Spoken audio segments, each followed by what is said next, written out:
looking for cloud nine.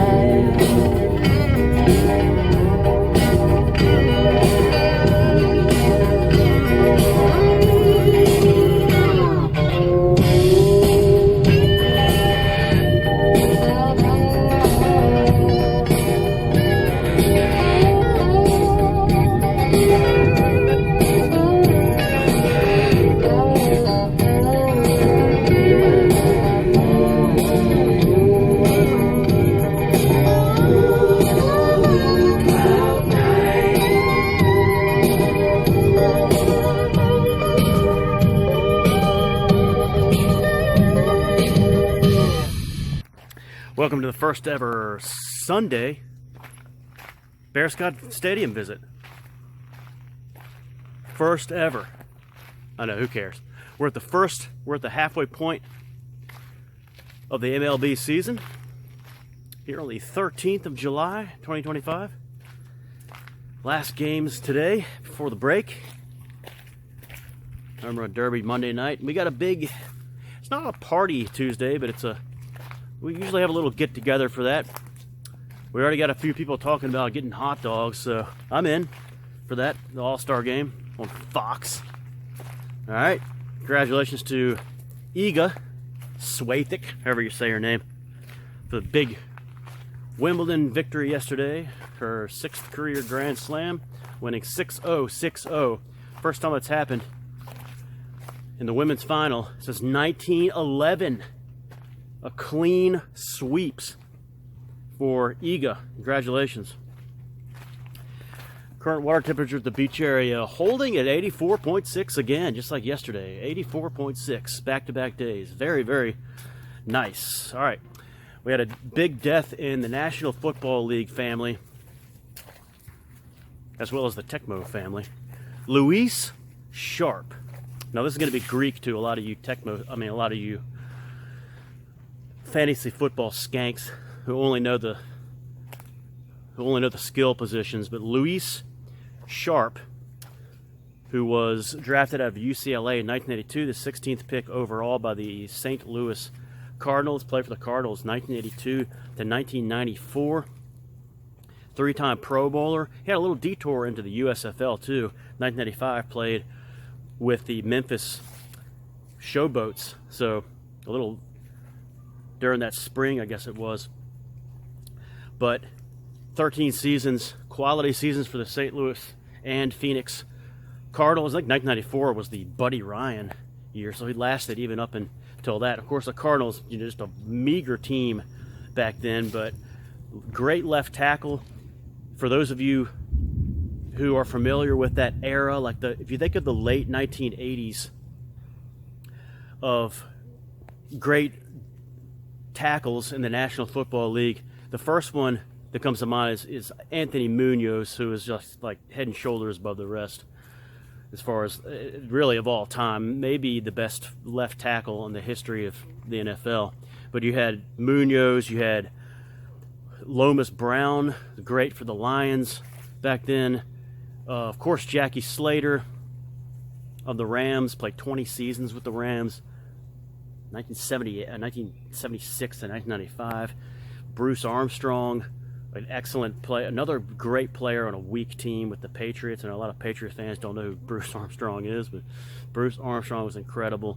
And then you had others. I would put Jumbo Elliott of the Giants, Joe Jacoby of the Redskins. Very, very quality left tackles, but Luis Sharp was right up there with those guys. Second team All-Pro one year, 3 Pro Bowls. Born in Cuba. I didn't know that he was born in Havana, FJ. So I was just calling him Luis Sharp. But yeah, Luis Sharp, born in Cuba, and passing away yesterday at the age of 65. Really sad news to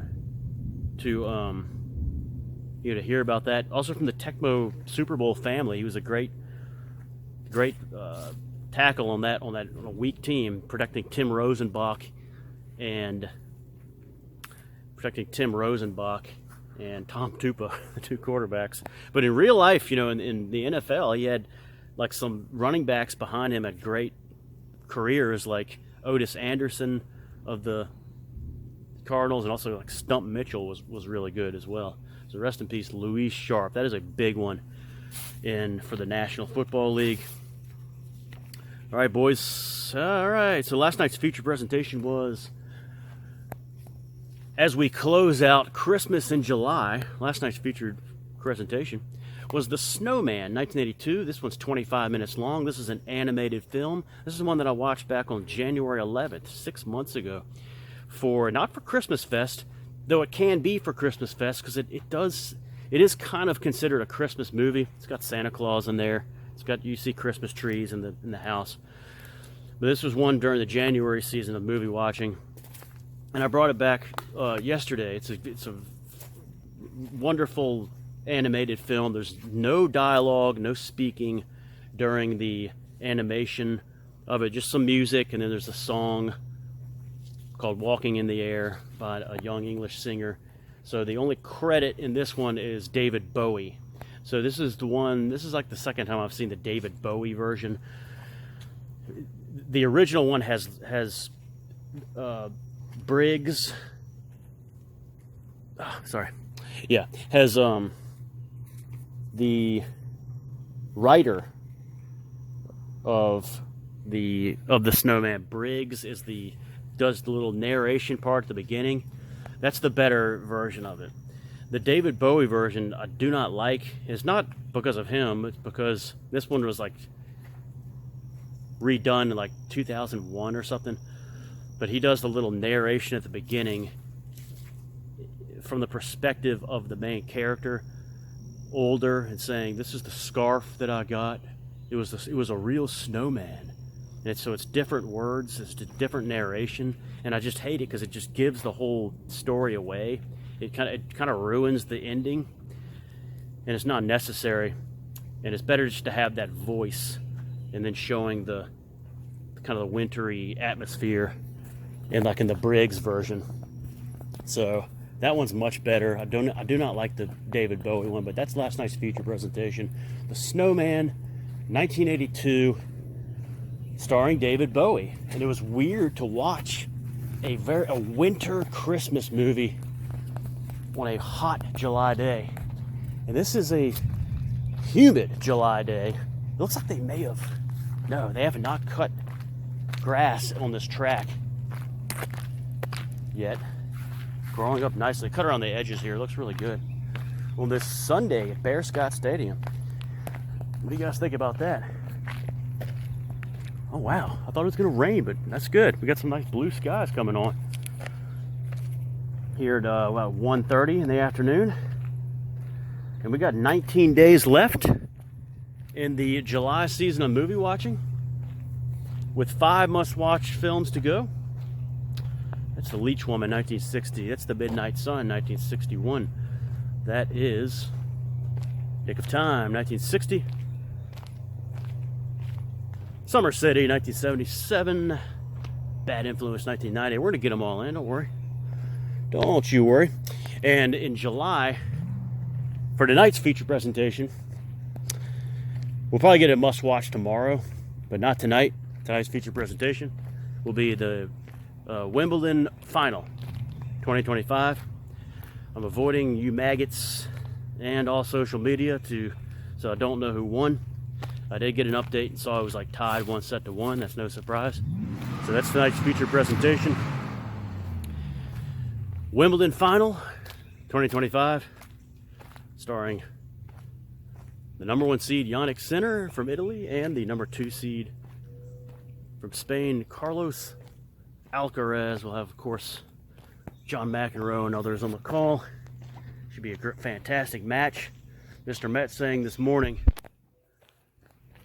very bold call by Mr. Met, saying if Sinner wins, he'll have a meatball. And when he says he'll have a meatball, it means he'll have a meatball sub. I said, what if Carlos wins? He said nothing. So it's a big match. A lot on the line today. Mr. Met tonight's going to either have a tasty meatball sub, or he's going to have nothing. So I think we got to root for Sinner here. Mr. Met can have his meatball. This is what Bearscott Stadium looks like. I wish it was sunnier today, but it's not. Very humid. It's a good day for a power walk, and I got my Gatorade with me. And I'll see you guys early this evening. Pleasure to be here. See you guys early this evening for trivia. Thanks for watching. Take care. God bless.